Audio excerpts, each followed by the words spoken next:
Canada's so-called Prince of Pot pleaded holding up his end of a plea bargain tonight in a Seattle jail cell. Mark Emery pleading guilty to conspiracy to manufacture marijuana, then sell the seeds to Americans. But as Catherine Urquhart reports, that hasn't stopped a campaign by his supporters to set Emery free. So was he in his regular clothes or prison clothes? At Cannabis Culture in Vancouver, an anxious Jody Emery finally gets word. Her husband, Mark Emery, has pleaded guilty to conspiracy to manufacture marijuana. Had he chosen to go to trial, it would have been at least 30 years, but closer to life, since they call him the most wanted drug trafficking kingpin in Canada. Mark made the plea in U.S. District Court in Seattle as his supporters rallied outside. Free Mark Emery! Give Canada back the prince! It was 2005 when his business was raided by Vancouver police, a raid carried out at the request of the U.S. Drug Enforcement Administration. He fought extradition in the courts and pressured Canadian authorities to block his transfer to the U.S. I've anticipated this my whole life. This is what my father prepared me for. This is what I've always prepared myself for. I'm never scared of any of these things. But last week, the federal justice minister ordered extradition of the so-called Prince of Pot. In a plea deal, Emery admitted operating a marijuana seed distribution business with two co-conspirators and likely faces 5 years in prison. I've heard of Canadians in prisons where it's locked down almost all the time because of the violence. So that worries me. Emery remains in federal custody and will be sentenced August 27th.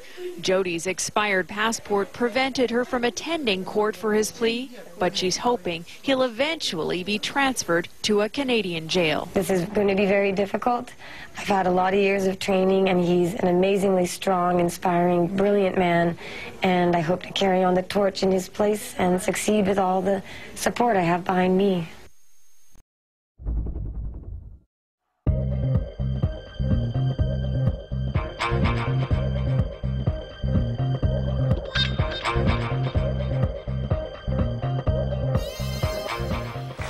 You've heard the claim. Some people say when they had chemotherapy and the chemicals took away their appetite, nothing helped except smoking marijuana. Melissa Etheridge said when she had breast cancer, marijuana restored her appetite. The DEA says this is anecdotal nonsense, and there is no proof that marijuana works, that it's necessary, and in fact, they categorize it as a Schedule I drug, the same as heroin, which means they say it has no medical uses. Now, our next guest is Montel Williams. He's had a hugely successful talk show on TV and radio. He also has MS, multiple sclerosis, which gives him excruciating leg pain. And you say the only thing that's helped you is marijuana. You know, it's so ridiculous when you talk about what the DEA has to say. The only studies that have been done by our government, the most recent one back in 1999, commissioned by General McCaffrey, who was one of the most staunch anti-drug people we've ever had. He was the drug czar. The drug czar. That study came back and said that one of the most egregious things our government has ever done was made marijuana illegal. Why? Because it is an efficacious product for pain cessation. Everybody knows that, and they've known that for quite a long time. The problem is that we never really figured out how we could distribute the product and keep control over it. Just before we get to that, I mean, these aren't evil people in the DEA. They have to genuinely believe the study isn't very good. See, but the problem is that they've never studied it at all. You know, most people in this country have no idea why marijuana is illegal. Most people think that this government went through a process and studied the drug and then classified it illegal because it was dangerous. Marijuana was made illegal back in 1939 by something called the Marijuana Tax Act, folks. And the reason why it was made that way is because we have people like William Randolph Hearst who wanted to go ahead and chop down trees in the Northwest and didn't want marijuana being grown because of all of its byproduct, the ability to make paper, rope, clothing, and other things. So that's been what the big problem is. Also, I understand because black people were smoking. And correct, black people and Hispanics. Matter of fact, addressed in a study that was done by, here in the state of New York back in 1944, De La Guardia commissioned the first study on marijuana's efficacy, and it came back and talked about the fact that because it was being used by Hispanics and blacks, that was part of the reason why people wanted to stop it. So let's go to the drug itself. Does it work? For some people it does. It doesn't work for everybody. 25% of people in this country... What's it do for you? For me, I have extreme neuropathic pain in my lower extremities, from my feet to my shins. I have pain in my side. I have something that just got diagnosed as called trigeminal neuralgia. I have pain in the center of my face. When I utilize marijuana, it takes that pain from a 4.5 to about a 2, which makes it manageable. And here's the thing, you said earlier, smoking. You don't only have to smoke marijuana. If anybody else could test it, because the U.S. government owns the patent. Most people in this audience don't know that. The United States government, allow somebody else that's right, owns the patent for marijuana. If they would allow other people to test it, I eat it in an edible form, I take it in a pill form, I take it in a liquid form, and I also vaporize But wait, so what about that? Marinol is the pill form. The government could say, just, you have Marinol, no, that's enough. Marinol is a synthetic drug that's not made from real marijuana, so that's part of the problem. But in London, there's a company called GW that has a product that's called Savitex. That is similar to Marinol because it's a liquid form of marijuana. It's a sublingual spray. It's legal all over the world, folks. The rest of the world acknowledges the fact that that's something that works for pain cessation in the EU and also in Canada. The Canadian government distributes marijuana, has been doing so through a company called Cannabis for the last 5 years because they understand the efficacy. Look, this is not about your child smoking a joint.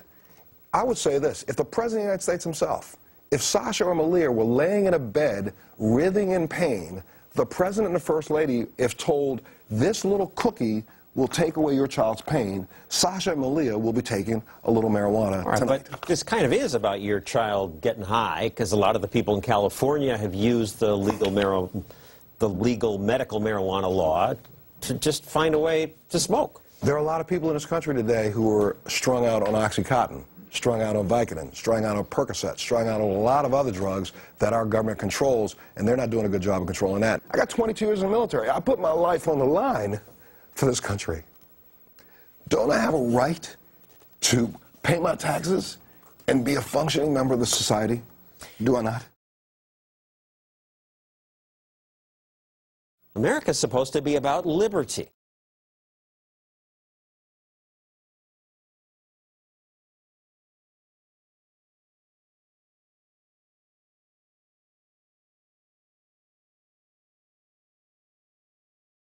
I'd like to introduce you now to Stony Girl herself.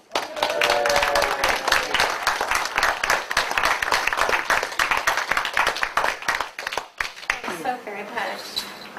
I'm Stony Girl. I started Stony Girl Gardens with my husband 11 years ago. I'm a stage 4 cancer patient who stopped going to the ER 10 times a year. I don't see my doctor every month like I used to. I went from 92 pounds to 126.